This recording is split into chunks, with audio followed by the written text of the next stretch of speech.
Recite mi trenutno što se tiče, evo još dva pitanja i završavamo našu današnju emisiju. Što se tiče same, dakle, suradnje Hrvata u Bosni i Hercegovini i službene Republike Hrvatske, kako tu stvari stoji što se tiče recimo financijskih pomoći, što se tiče recimo kulturoloških veza, što se tiče, evo, na primjer, znamo, vi ste također dolazite sa sveučilišta u Mostaru, postoje dakle ti neki, rekao bih, oblici suradnje. Kako biste vi ocijenili današnju, dakle, tu kvalitetu i kvantitetu toga, opseg tog, dakle, posla, odnosno kako na to gledaju sami Hrvati iz Bosne i Hercegovine? Jesu li zadovoljni, osjećaju li se zanemareno? Neki kažu iz recimo drugih nekih naših manjina da su oni još i privilegirani u odnosu, recimo Hrvati u Vojvodini kažu da puno manje dobivaju od njih. Kako gledate na to, odnosno kako gledaju sami Hrvati u BiH? Pa mislim da se jedna od stvari koja se izdefinirala kroz ovaj posjet predsjednika Josipovića Bosni i Hercegovini, to je da se ponovno je rečeno nešto što bi inače trebalo biti opće poznato i jasno, da je Bosna i Hercegovina vitalni nacionalni interes Republike Hrvatske. Hrvati u Bosni i Hercegovini, Republika Hrvatska je učinila dosta, znači tu ne možemo zanemariti izgradnju bolnice u Mostaru, Novoj Biloj, pomoć organizaciji Hrvatskog sveučilišta, izgradnje kampusa. Znači to su onaj dio materijalne pomoći pa i suradnje, jer s druge strane imate ovaj trgovački suficit i tako dalje, znači te relacije s trgovinom, sve je to što ide dobro. Međutim, ja mislim da je puno važniji taj politički angažman Republike Hrvatske u rješavanju konačnog političkog pitanja u Bosni i Hercegovini, jer ljudi u Bosni i Hercegovini ne očekuju nikakvu pomoć, niti traže pomoć. Oni traže rješavanje svog statusa. Republika Hrvatska je itekako bila umiješana, znači na pozitivan način, znači u stvaranju, odnosno u donošenju tih sporazuma, mirovnih sporazuma, pa ako ćete u toj dejtonskoj konstrukciji, kao i u svim ranijim tim sporazumima koje je apsolutno prihvaćala a priori. Znači kad bi svi odbijali, Hrvati bi to prihvaćali. Znači i po mom mišljenju tu se vidi njihova stvarna uloga i stvarni udio u odgovornosti ili ako hoćete u krivnji ili čak angažman u traženju mira.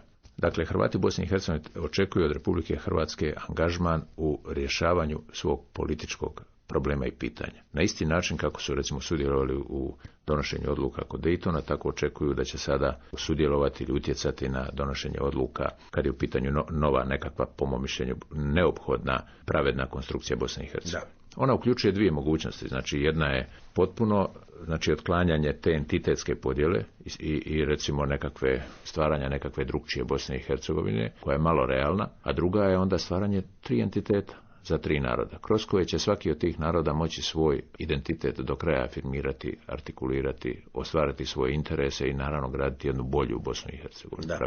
Htio sam još pitati za kraj budućnost, perspektiva, evo, ali u cijelom ovom, dakle, trećem dijelu smo naznačili kakva je budućnost, kakva je perspektiva, a možda jedan zaključak, rezime cijele priče. Po mom mišljenju budućnost i perspektiva ovise o tom novom uređenju. Znači, sad trenutno imate u Bosni i Hercegovini podijeljene mišljenja. Jedni misle da je rješenje taj treći entitet, znači da jedino treći entitet može može osigurati tu poziciju Hrvatima u Bosni i Hercegovini, znači očuvanja svog političkog subjektiviteta i identiteta.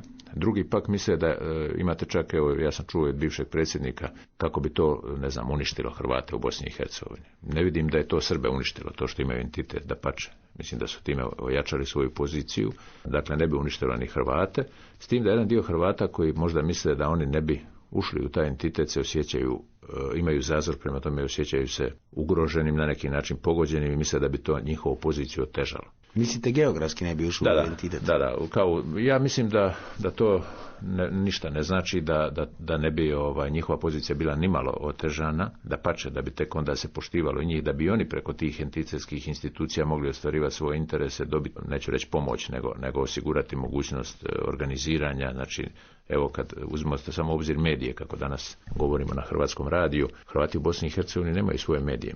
Kad pokušavaju organizirati nekakav kanal na hrvatskom jeziku na toj televiziji BiH, onda Bošnjaci tome prigovore i kažu da je njihov nacionalni interes da Hrvati nemaju svoje medije. I to je ono što je, recimo, po mišljenju apsolutno neprihvatljivo. Kako može biti nacionalni interes Bošnjaka da Hrvati nemaju medije, da nemaju televiziju na svom, odnosno kanal na svom jeziku? Hvala lijepa našem današnjem gostu, našem sugovorniku. Bio je to profesor povijesti dr. Ivica Lučić sa Instituta za povijest, predavač sa Sveučilišta u Mostaru, također dakle rođeni dakle Hercegovac, apsolutno rođen u Ljubuškom.